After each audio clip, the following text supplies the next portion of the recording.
हाय, मैं हूँ आपका लाइफ एंड माइंडसेट कोच। मेरा नाम है Shravani Dalal and I am the writer of this book how I claim my new life. तो आज का टॉपिक है 5 steps to set boundary without feeling guilty. If you say yes when you mean no, then this video will save your time, energy and sanity. तो आप क्या कर रही हैं? आप जब ना बोलना हो तब हाँ बोलती है क्या? किसी की बात रखने के लिए, किसको खुश करने के लिए या फिर रिश्ते बचाने के लिए? आप खुद को बार बार थका देती हैं। तो ये वीडियो खास आपके लिए ही है, क्योंकि बाउंड्री सेट करना मतलब खुदगर्ज नहीं होना है, बल्कि ये खुद की इज्जत करना होता है। और सबसे खास बात, आप ये बिना गिल्ट फील किए कर सकते हैं। अपने एनर्जी ड्रेनर्स को पहचानिए। सबसे पहले अपनी थकान की वजह को समझिए। कौन लोग या कौन सी बातें हैं जो आपसे आपकी एनर्जी खींच लेती है? जैसे कोई दोस्त जिससे बात करने के बाद आप भारी महसूस करती हैं, कोई रिश्तेदार जो बार बार आपको अपनी समस्याएं सुना कर गिल्ट ट्रिप पर भेज देता है, या बार बार वही काम जो आप करना नहीं चाहती हैं फिर भी कर रही हैं। एक नोटबुक लीजिए और उसमें लिखिए कौन सी बातें या लोग आपको इमोशनली ड्रेन करते हैं। जब तक हम इन पैटर्न को नहीं पहचानते, हम उनसे नहीं बच सकते। चलिए अब नेक्स्ट स्टेप लेते हैं।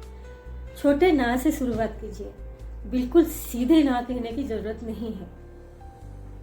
आप ये कह सकते हैं, मैं अभी श्योर नहीं हूँ, सोचकर बताती हूँ। अभी मुझसे संभव नहीं है। इस बार नहीं कर पाऊंगी, अगली बार जरूर देखूंगी।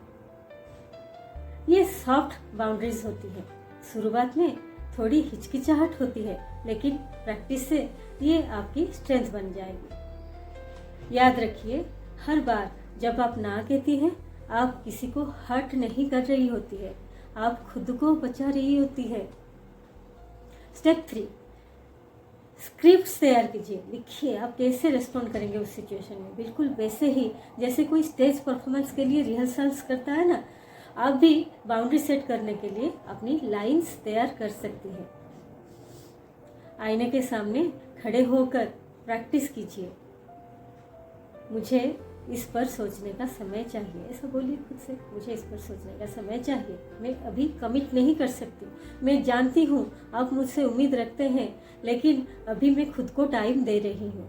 जब आप इन स्क्रिप्ट्स को बार बार बोलेंगी, आपकी आवाज़ में फर्मनेस आएगी, गिल्ट नहीं। चलिए अब नेक्स्ट स्टेप लेते हैं। स्टेप 4, रिजल्ट को विजुअलाइज कीजिए। मन के अंदर आंखें बंद कीजिए और खुद को इमेजिन कीजिए एक ऐसी औरत के रूप में जो रेस्पेक्ट के साथ कह रही है कि ये मेरी सीमा है और मैं इससे पार ज़्यादा नहीं कर सकती।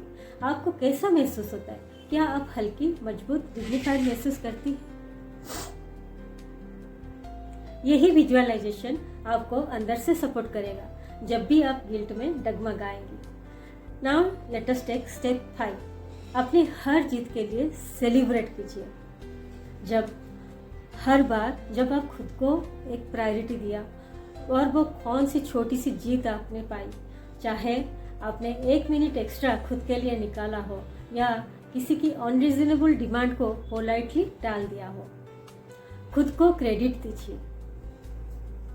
आप चाहे तो एक बाउंड्री जर्नल बना के उसमें लिख सकते हैं, जहां आप अपने छोटी छोटी प्रोग्रेस को नोट कर सकते हैं। क्योंकि जब आप खुद को सराहना देना शुरू करते हैं, आप दूसरों की वैलिडेशन की डिपेंडेंसी से बाहर निकल जाती हैं। याद रखिए, बाउंड्री कोई दीवार नहीं है, ये एक दरवाजा है जो सिर्फ सही लोगों के लिए खुलता है और आपको टॉक्सिक सिचुएशन से बचाता है। जब आप बाउंड्री सेट करती हैं, आप खुद को, अपने सपनों को, अपने आत्मसम्मान को बचाती हैं। तो अगली बार जब आपका मन ना कहे, उसे सुनिए, समझिए और अपनाइए। आपको सबको खुश करना है या आपको खुद को सच्चा रखना है?